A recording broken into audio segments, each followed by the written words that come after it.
President William Ruto has warned that political instability threatens Africa's governance and economic progress, urging leaders to act swiftly to strengthen democratic institutions.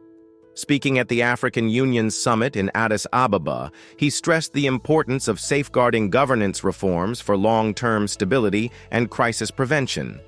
As AU champion for institutional reforms, Ruto called on member states to expedite the integration of the African Peer Review Mechanism, APRM, into national legislation to ensure its sustainability and resilience during political transitions.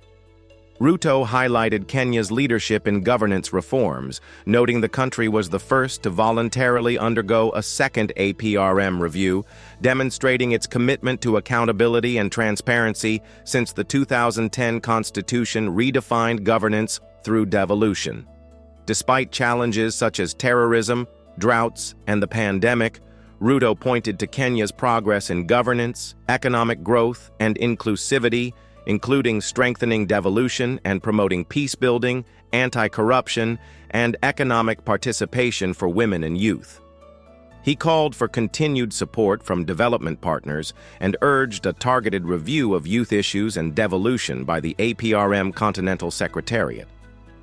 Ruto emphasized that African-led solutions are crucial for addressing governance challenges and securing the continent's future. Commission for Africa, ladies and gentlemen. The time has come to rewrite our history and reclaim our narrative and charge the African Renaissance forward. Esteemed colleagues, our urgent calling is to fulfill our duty to Africa's people and ensure that our continent takes its rightful place in shaping global progress in its full capacity and potential, both as a people and as countries. That is why we are gathered here today. Africa's economic potential is hamstrung by a financial system that misrepresents, distorts, and understates our reality. Global credit rating agencies have not only dealt a bad hand, they have also deliberately failed Africa.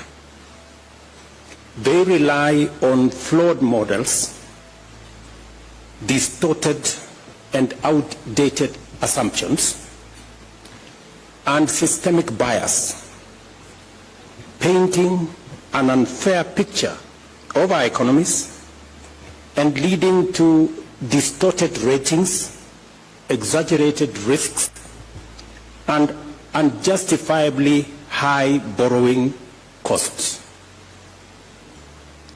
Let me say this again. Global credit rating agencies have let us down. They continue to rely on very flawed models and outdated assumptions. And the whole system is also biased. The result is that they paint a very unfair picture of our economies, and this has devastating effects because it leads to distorted ratings of what the situation really is. And it also leads to exaggerated risk of our countries and our continent, and obviously that leads to very high borrowing costs. These prejudice assessments come at an enormous cost to Africa. They deter investment, distort global trade, and derail progress towards sustainable development goals. By misjudging Africa, these agencies deny opportunities to investors and economies and deprive nations of prosperity. The numbers tell a damning story. The Africa Peer Review Mechanism and the United Nations Development Program place the cost of biased credit rating at a staggering $75 billion in lost opportunities.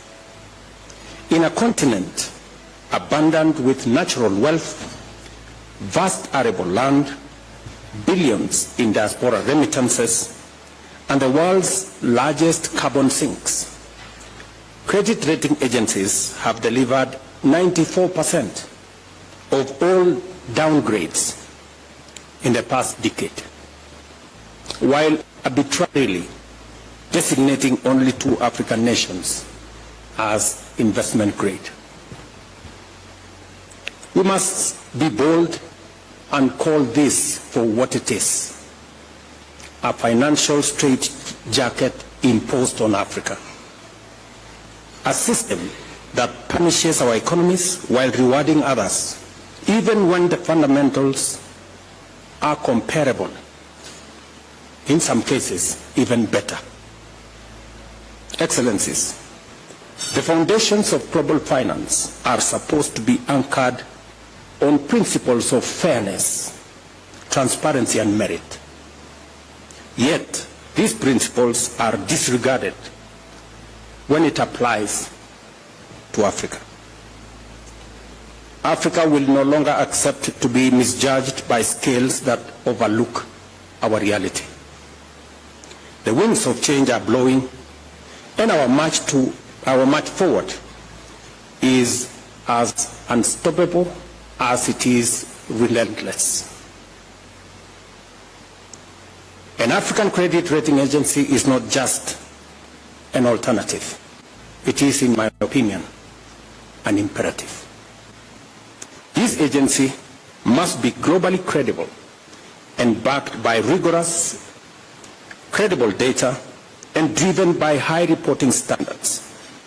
But more importantly, it must reflect Africa's reality correctly. We will not walk this journey alone. We will build alliances east, west, and north, grounded in shared values of dignity, equity, and progress. We will hold rating agencies to account and demand accurate standards. We will leverage the experience and expertise of Pan-African credit rating, strengthening their capabilities and expanding their reach. The potential impact is profound. Research shows that a one-level improvement in Africa's average credit rating would unlock $15 billion in additional funding. This alone would outstrip official development assistance and meet some of the critical aspects of Africa's infrastructure needs. The opportunity is within our grasp, and we must seize it. I want to emphasize that this agency will complement international credit rating agencies by filling in data and analytical gaps. In other words, it will do the heavy lifting that international rating agencies may lack the time, inclination, or capacity to undertake. I see the role of Africa credit rating agencies as one of demystifying and democratizing sovereign credit assessments. It must develop a methodology that is objective, transparent, and replicable, rooted in the rigor of science rather than the exclusivity of tradecraft.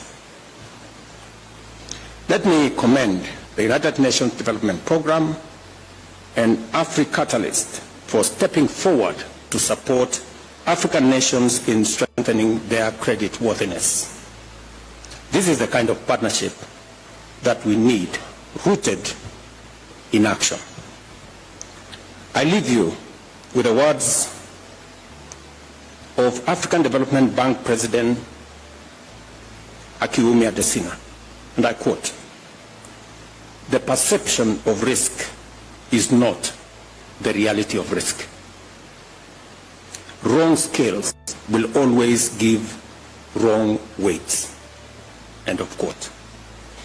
It is time for Africa to use the right scales, one that reflects its true weight. The African Credit Rating Agency will do just that. Thank you for your attention.